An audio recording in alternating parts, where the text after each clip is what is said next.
மக்களை பார்க்காம போனா என்ன அரசியல்வாதி? காவல்துறை வந்து வண்டி போகக்கூடாதுங்கிறாங்க. அதனால தான் நடந்து கோயம்புத்தூரை நோக்கி நடந்து சென்று கொண்டிருக்கின்றனர். ஜனநாயகத்தில் ஒரு அரசியல்வாதி மக்களை பார்க்காம போனா கெட்ட பேர் போலீஸ்க்கு வருமா? எனக்கு வருமா? கெட்ட பேர் எனக்கு வரும்.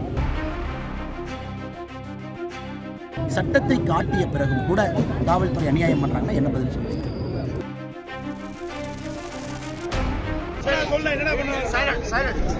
காரணம் என்ன? அதுக்கு ஏன் எங்களை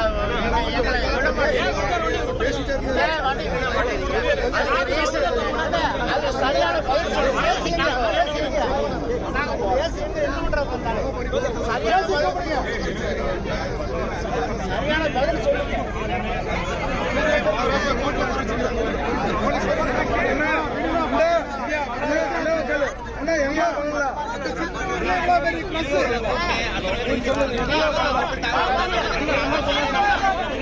ஆயிரம் பேர் நிக்க வச்சுக்கிறேன். பைக்ல ஓட வாங்க.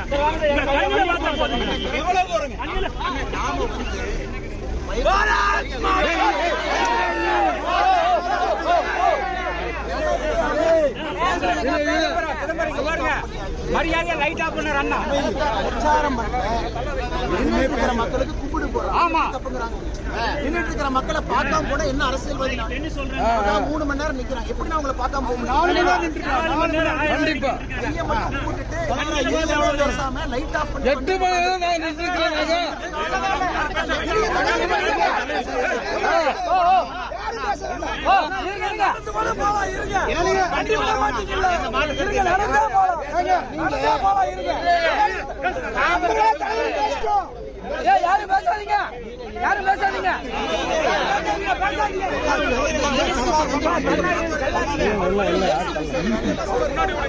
ஏசிபி வந்து வண்டியை ஏசிபி செய்யற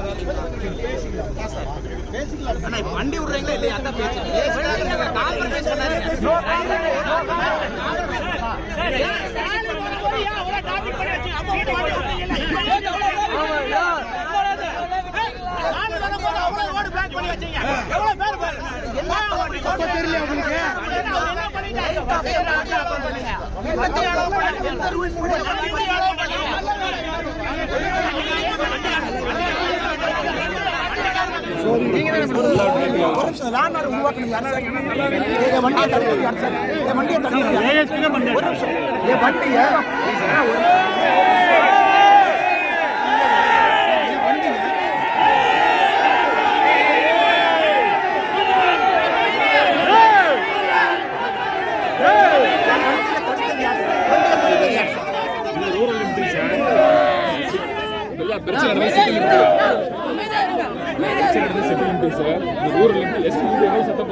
நான் என்ன பண்ண முடியும்?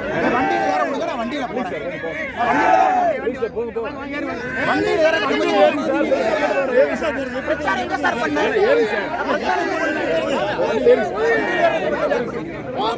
பாரத் மாதா கி! பாரத் மாதா கி! பாரத் மாதா கி! பாரத் மாதா கி!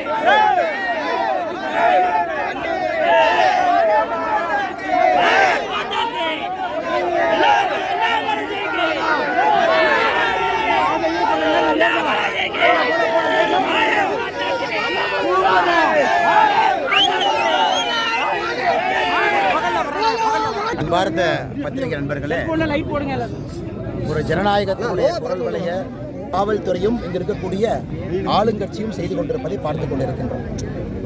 10 மணிக்கு பிரச்சாரத்தை முடிக்கணும். உண்மைதான், 10 மணிக்கு எல்லாரும் பிரச்சாரத்தை முடிச்சிடணும். ஒரு நாளில் ஒரு கேம்பெயின் பாயிண்ட் போடும் பொழுது எப்பொழுதுமே கடைசி 2 பாயிண்ட் அது விட்டு போகும். மைக் ஆஃப் பண்ணிவிட்டு லைட் ஆஃப் பண்ணிவிட்டு வண்டிக்குள்ளே வேட்பாளர் உட்காந்து அந்த ஊருக்கு போய் மக்கள் பார்த்துக்கிட்டு இருப்பாங்க. கூட இருக்கிற ஆளுங்க அண்ணன் பேச மாட்டார், பிரச்சாரம் பண்ண மாட்டார், லேட் ஆகிடுச்சுப்பாங்க. நீங்கள் காருக்குள்ளே கும்பிடு போட்டிருப்பீங்க, அந்த ஊரை தாண்டி போயிடும். இது வந்து வழக்கமாக நடக்கக்கூடியது. இது நான் பத்திரிகையாளர் சந்திப்பில் எலெக்ஷன் கமிஷனுடைய கைட்லைன் எடுத்து நான் சொன்னேன். 10 மணியை தாண்டி யாரும் பிரச்சாரம் செய்வதில்லை. உதாரணத்துக்கு நான் 10 மணிக்கு நீ கோயம்புத்தூர்லேருந்து 40 கிலோமீட்டர் தள்ளி ஒரு ஊரில் பிரச்சாரம் பண்ணிட்டு இருக்கேன். 10 மணிக்கு முடித்தா எப்படி நான் கோயம்புத்தூர் போவேன்? கோயம்புத்தூர் போகிற கடைசி பாயிண்ட் மைக் ஆஃப் பண்ணியாச்சு. காவல்துறை வந்து வண்டி போகக்கூடாதுங்கிறாங்க. அதனால தான் நடந்து கோயம்புத்தூரை நோக்கி நடந்து சென்று கொண்டிருக்கின்றேன்.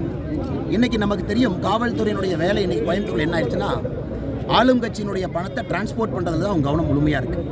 அந்த பணத்தை அவங்க வண்டியில் வச்சு சபரீஷன் அங்கே வந்து கமிஷனர் ஏடிஜி இன்டெல்லாம் கோயம்புத்தூரில் உட்காந்து சபரீஷன் வந்து மீட்டிங் எடுக்கிறார் கோயம்புத்தூரில். போய் கமிஷனர் ஆஃப் போலீஸ் இங்கே இருக்கக்கூடிய உயர் காவல்துறை அதிகாரிகள் உட்கார்றாங்க.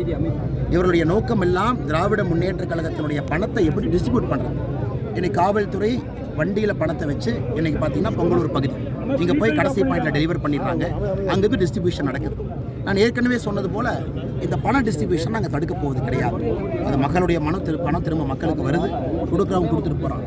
ஆனால் காவல்துறை இன்றைக்கி எந்த அளவுக்கு போகிறாங்கன்னா, பணத்தை டிஸ்ட்ரிபியூட் பண்ணுறது மட்டும் இல்லாமல் ஒரு வேட்பாளர் எதுவுமே செய்யாமல், கடந்த முறை என் மேலே எஃப்ஐஆர் போடும்பொழுது இதே கேள்வியை கேட்டேன். நான் பிரச்சாரம் பண்ண வீடியோ இருக்கா, நான் பிரச்சாரம் பண்ணா, மைக் எடுத்து பேசுனா, கடைசி ஏற்கனவே காவல்துறையால் அனுமதி கொடுக்கப்பட்ட இடத்திற்கு இதற்கு முன்னாடி இருக்கிற பாயிண்டில் லேட் ஆனனால வண்டியில் உட்கார்ந்து மக்களை பார்த்துவிட்டு சமாதானப்படுத்தி விட்டு போகின்றோம். இன்னைக்கு வண்டிக்குள்ளே தான் உட்காந்து, வண்டியை விட்டு எங்கேயும் போகல, லைட் ஆஃப் பண்ணி உட்காந்துருக்கேன். மைக்கை 9:58 ஆஃப் பண்ணி கடைசி 2 பாயிண்டில் வண்டிக்குள்ளேருந்து கும்பிடு போட்டுக்கொண்டு போகின்றோம். ஜனநாயகத்தில் ஒரு அரசியல்வாதி மக்களை பார்க்காம போனால் கெட்ட பேர் போலீஸ்க்கு வருமா, எனக்கு வருமா? கெட்ட பேர் எனக்கு வரும். இந்த மனுஷன் இவ்வளோ நேரமாக 3 மணி நேரமாக நிற்கிறோம், வந்து எங்களை பார்க்க கூடவில்லை. மைக்கில் பேசாட்டி பரவாயில்ல, மூஞ்சியை காட்டாட்டி பரவாயில்ல, அட்லீஸ்ட் எங்கள் ஊருக்கு வந்துட்டு போயிருக்கணும் மக்களுடைய எதிர்பார்ப்பு. எதுவுமே செய்யாமல் ஏசிபி வந்து வண்டியை தடுத்து நடு ரோட்டில் நிறுத்தி இவ்வளவு பிரச்சனை காரணமாக இருந்து வண்டியை விடமாட்டேன். வண்டியை விடமாட்டேன்னா எப்படி சார் நான் கோயம்புத்தூர் போவேன்? நீங்களே சொல்லுங்கள், நான் கோயம்புத்தூர் எப்படி போவேன்? அஃப்கோர்ஸ் நான் வண்டியில் போகும்போது வேட்பாளர் உட்காந்துருக்கான்னு தெரியும், வண்டியில் ஸ்டிக்கர் இருக்குது, வண்டியில் பிஜேபி சிம்பிள் இருக்குது, ரோட்டில் யார் பார்த்தாலும் கை காட்டத்தான் போகிறாங்க. ஏனென்றால் வண்டி வந்து ஆல்ரெடி அது ப்ரொபகேண்டா வெஹிக்கிள். இது எப்படி போவேன் நான் வீட்டுக்கு? அதனால் அன்பார்ந்த பத்திரிகை நண்பர்களே, நீங்களும் இந்த அநியாயத்தை பார்த்துட்டு இருக்கீங்க. எதுவுமே இல்லாமல் என்னை காவல்துறை ஒருதலை பட்சமாக செயல்படுறது மட்டும் இல்லை, அதை நியாயப்படுத்துகிறாங்க, அதர்மத்திற்கு எதிராக செயலாற்றுறாங்க, ஆளும் கட்சியோடைய ஊதுகுழலாக இருக்கிறாங்க.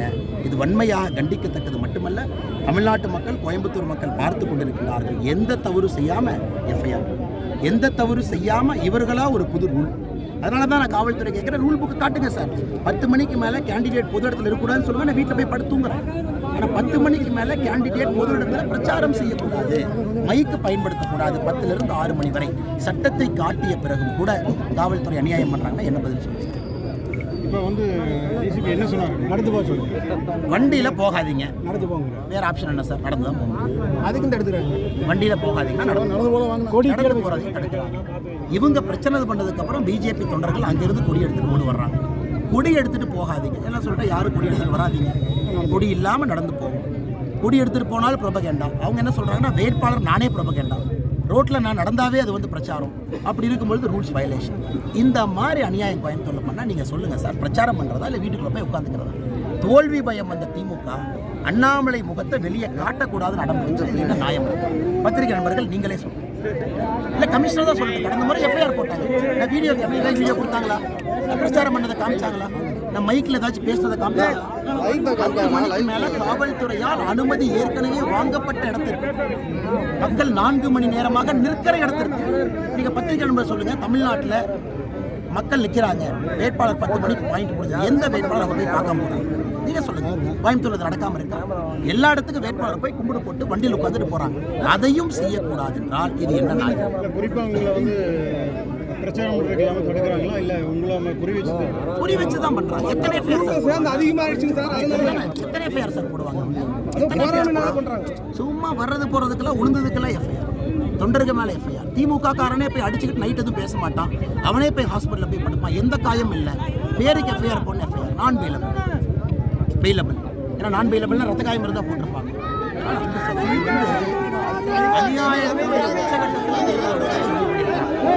எங்களை பொறுத்தவரை காவல்துறை இதை சட்டம் ஒழுங்கு பிரச்சனையாக அதை உருவாக்குவது காவல்துறை. காவல்துறை நேர்மையா இல்லை. கீழே இருக்கக்கூடிய அதிகாரிகள் எல்லாம் இருந்தாலும் கூட மேல இருக்கக்கூடிய அதிகாரிகள் எல்லாம் எலெக்ஷனுக்கு முன்னாடியே பார்த்து வச்சிருக்காங்க. இவங்களுடைய ஐடியாலஜி சித்தாந்தம் முற்று போற அதிகாரிகளா இருக்காங்க. நான் காவல்துறையிட்ட 2 பேர்கிட்ட கேட்டேன், சார் எந்த ரூலை வயலேட் பண்றது ரூலை காட்டுங்க. ஏன் செல்போன்ல நான் ரூலை காட்டேன், 10 மணிக்கு மேல மைக் ஆஃப், 10 மணிக்கு மேல கேண்டிடேட் பேசக்கூடாது, பிரச்சாரம் ஓட்டு போடுங்க, எதுவும் பண்ணல. கேண்டிடேட் ரோட்ல இருக்கக்கூடாதுன்னு எங்க இருக்குன்னு காட்டணும். அது எங்களுக்கு தெரியல சார், மேல இருந்து சொன்னாங்க நீங்க ரோட்ல வரக்கூடாது. இப்படி சொன்னா ஒரு காவல்துறைக்கு சட்டமே தெரியாம எப்படி சட்டம் ஒழுங்கு விளையாட போறாங்க? மேல இருந்து சொன்னாங்கன்னு சொல்றது